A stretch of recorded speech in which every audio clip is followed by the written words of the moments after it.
Good evening and welcome to the Cook County Bar Association's Live on CAN TV. I will be your host and your guest today. My name is Mika Thompson and I am an attorney. I practice in the area of domestic relations law here in the city of Chicago and, well, really in the county of Cook County. And we will be discussing today the changes that have taken effect as a result of the amendment of the Illinois Marriage and Dissolution Act. And there are a number of changes, and we want to discuss that. So please give us a call today at 312-738-1060.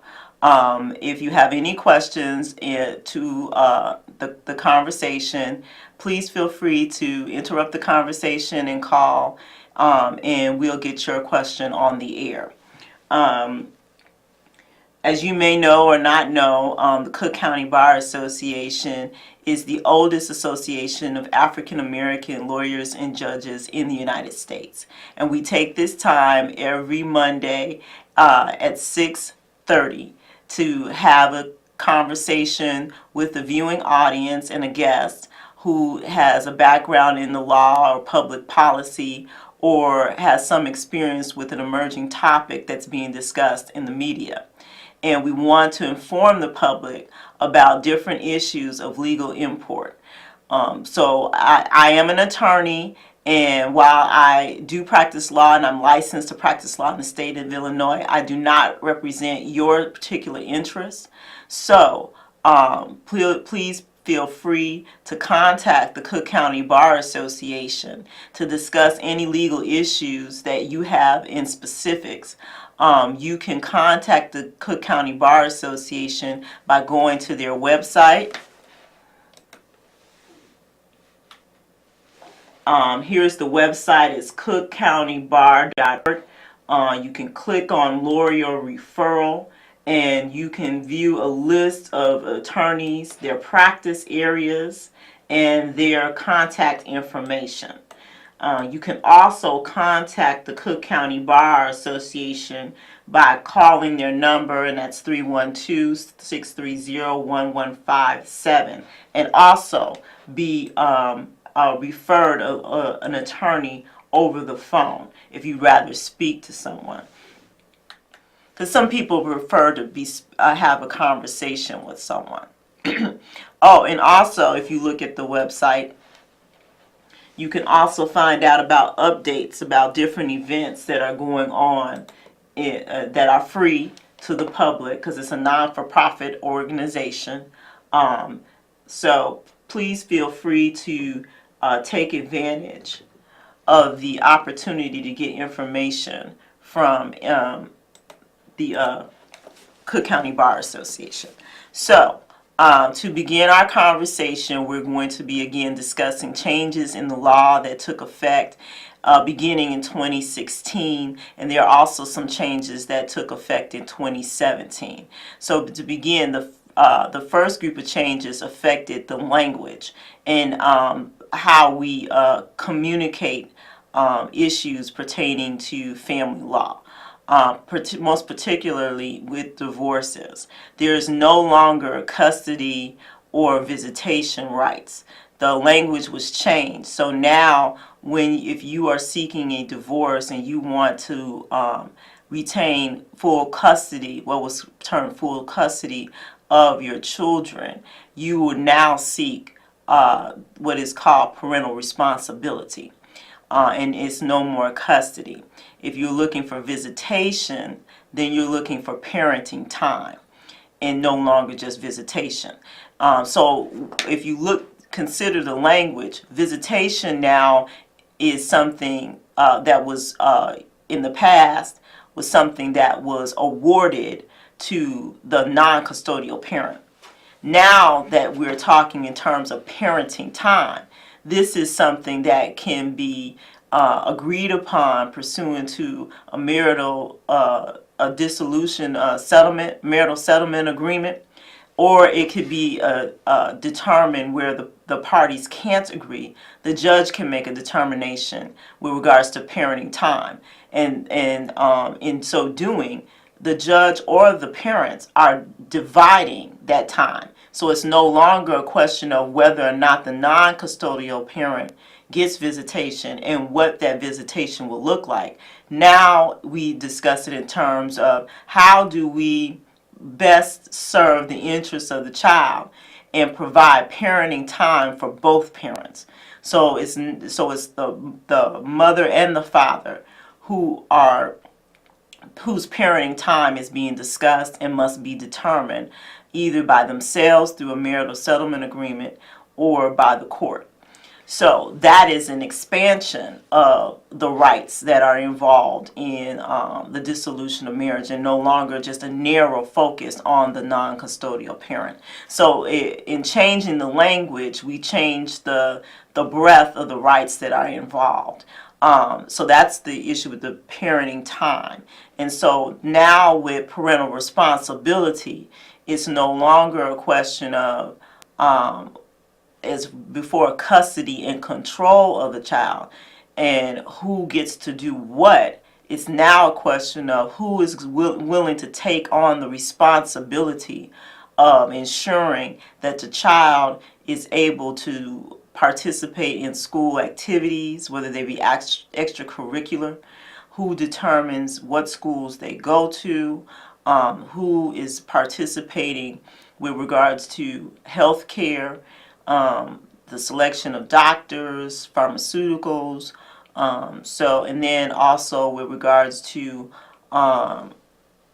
safety, with regards to child care, vacation. There's a lot of decisions that are involved in raising children. And so now in terms of we look at what decisions need to be made and who is going to take on the responsibility of making those decisions. And so that is what is involved. Also, the financial responsibility has expanded. Before, again, it was a question of looking just at the non-custodial parent's income and making a flat percentage. It was a flat percentage depending on the number of children that you had. Now it's a question of we're going to look at both parents' incomes and determine how much money is available to the child given both parents' income, and then divide it in accordance to that, and taking into account what the needs of the children are and the ability of both parents to provide financially for those needs. So it's a different type of equation, and it is not a flat rate.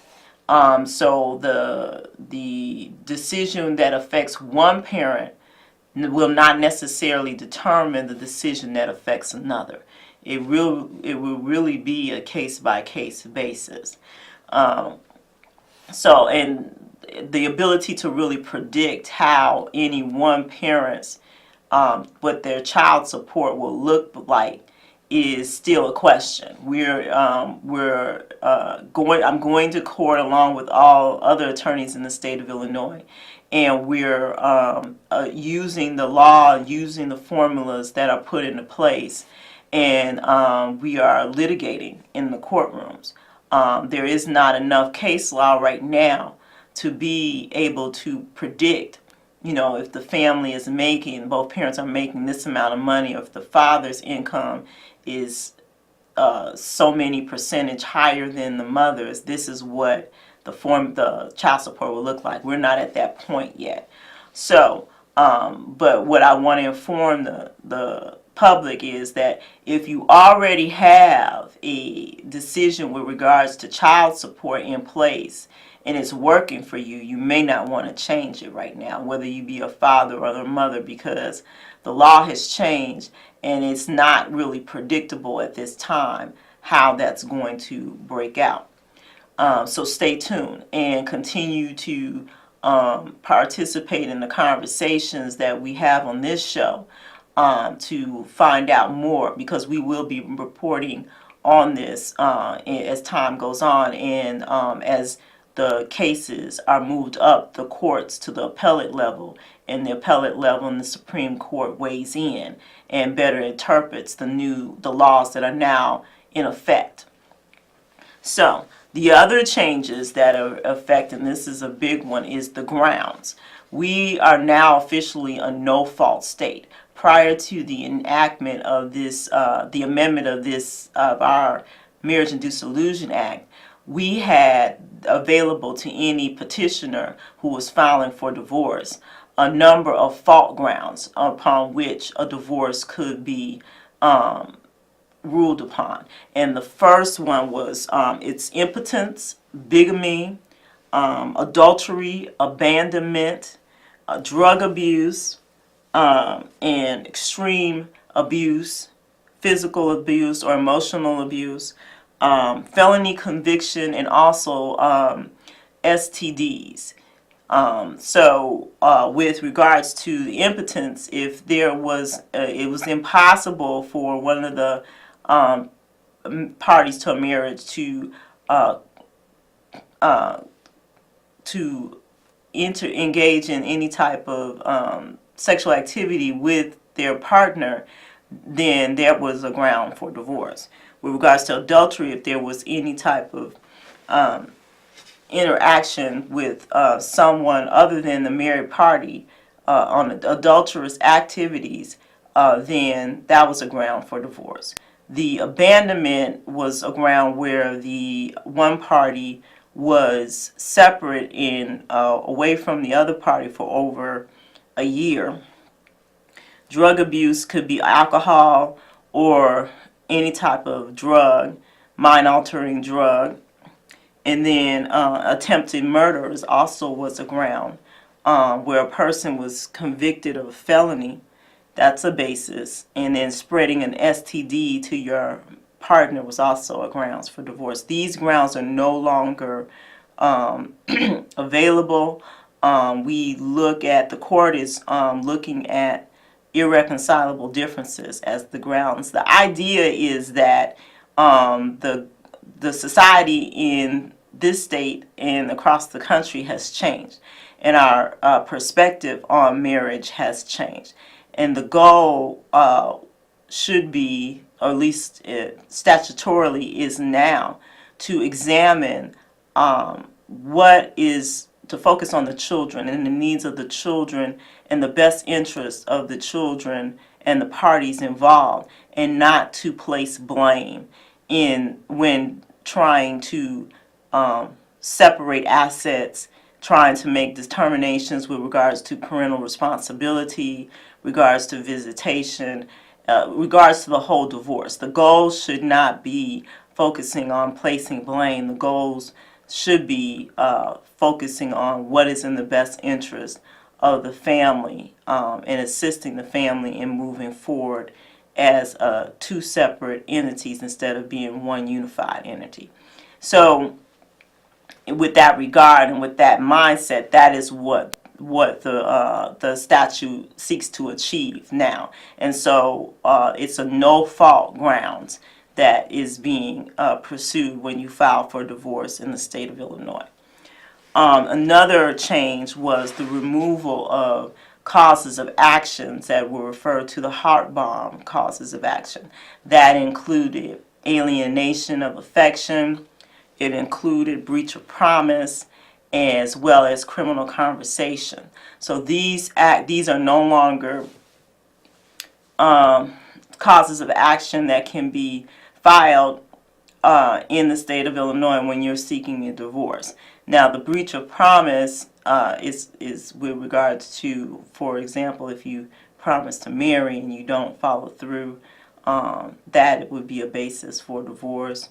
Alienation of affection usually is applied in situations where there has been some misconduct regarding adultery or cheating on one of the spouses, and the suit can be levied against the party that is not married but party to any type of adulterous activity. So these actions are no longer available in Illinois. I just want to remind callers that if you are listening and you have some questions, you can call in. The number is 312-738-1060. And we're talking about changes in the Dissolution of Marriage Act here in the state of Illinois. These changes went into effect in 2016. Those were just a few of the changes. Please give us a call if you have any questions. Some other changes had to do with the focus of the Dissolution of Marriage Act, and with regards to the assessment of how property should be divided, as well as how parental responsibility and visitation will be assessed. Now, the process is still the same with regards to there still will be a schedule and a plan that has to be written up. It's not oral, and it has to be presented to the court within a certain number of days before judgment, so that all parties are aware and the judge is aware that there is some sort of agreement that has been entered, or the judge would be notified that there isn't. Once you put it in writing, then the judge is able to assess where, if there's any disagreement, in what area it is, and then if there's total agreement, the judge can make sure that the parties are identifying all the areas. And when you come to an agreement with regards to children and parental responsibility and the schedule that's going to be utilized to allow both parties parenting time, you have to make sure that all of the areas are addressed. For example, vacation schedules, that agreement has to contain a schedule for who's going to get the children during periods when school is not in session.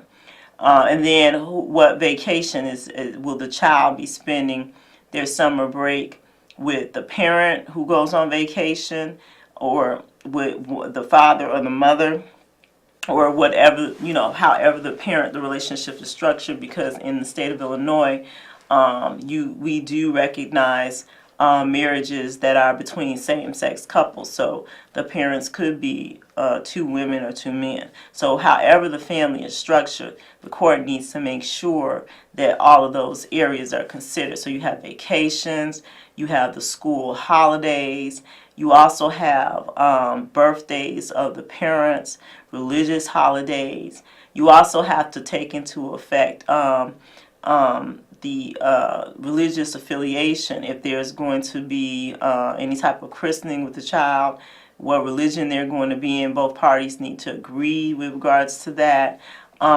So there's got to be a clear understanding, and it's got to be written up in the agreement as to how that schedule is going to work out, who gets the child during the weekends, during the week.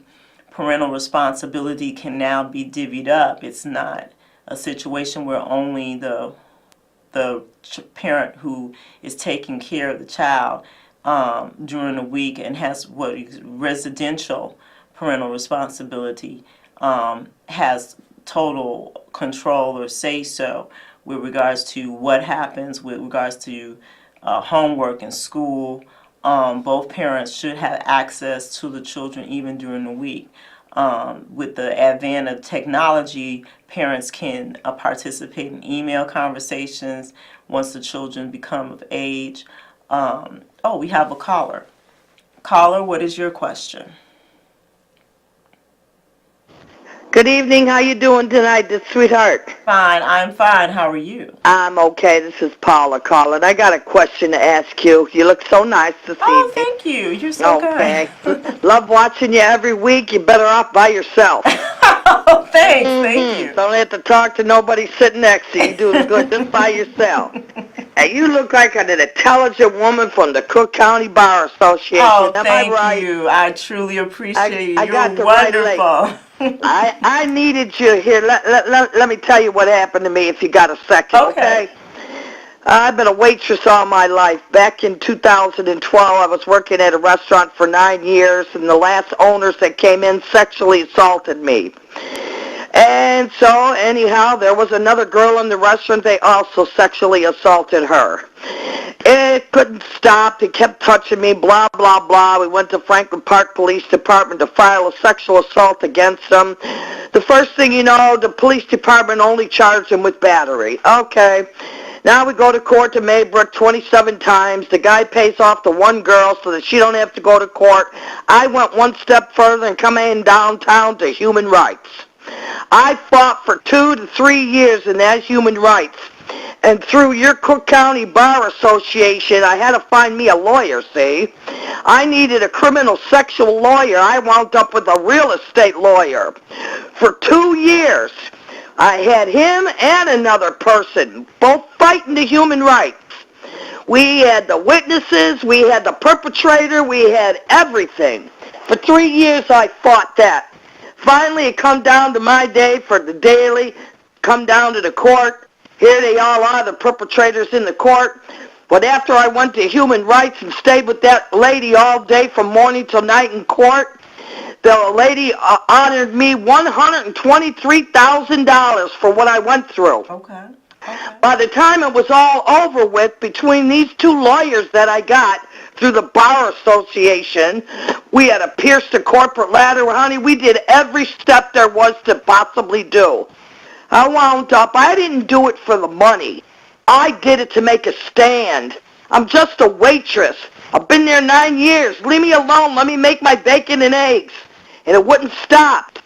But by the bottom line, I want to know, can I go back after them after this is all over? I was awarded in 2015, by the time it was all over with these 2 lawyers, with $8,000 out of supposed to be awarding $123,000 from the human rights.